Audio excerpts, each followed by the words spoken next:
Everyone ఇప్పుడు lemon rice and chutneys అయిపోతున్నాము. First chutneys వేసుకుంటున్నాము. ఆయిల్ హీట్ అయినాక ఆనియన్, గార్లిక్ అండ్ చిల్లీ వేసుకొని బాగా సాట్ చేసుకుంటున్నాము. అంతవరకు సాట్ చేసుకుంటున్నదంతా ఆర్ని. నెక్స్ట్ ఇప్పుడు lemon rice అయిపోతున్నాము.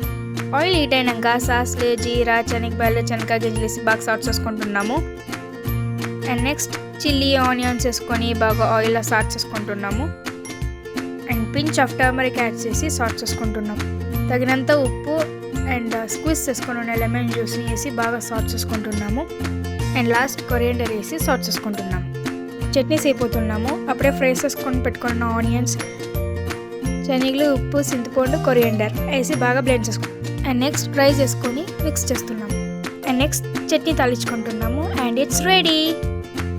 This is hotel style lemon rice and chutney. ఈ వీడియో మీకు నచ్చితే లైక్ చేయండి, షేర్ చేయండి, subscribe to my channel. And thank you for watching this video.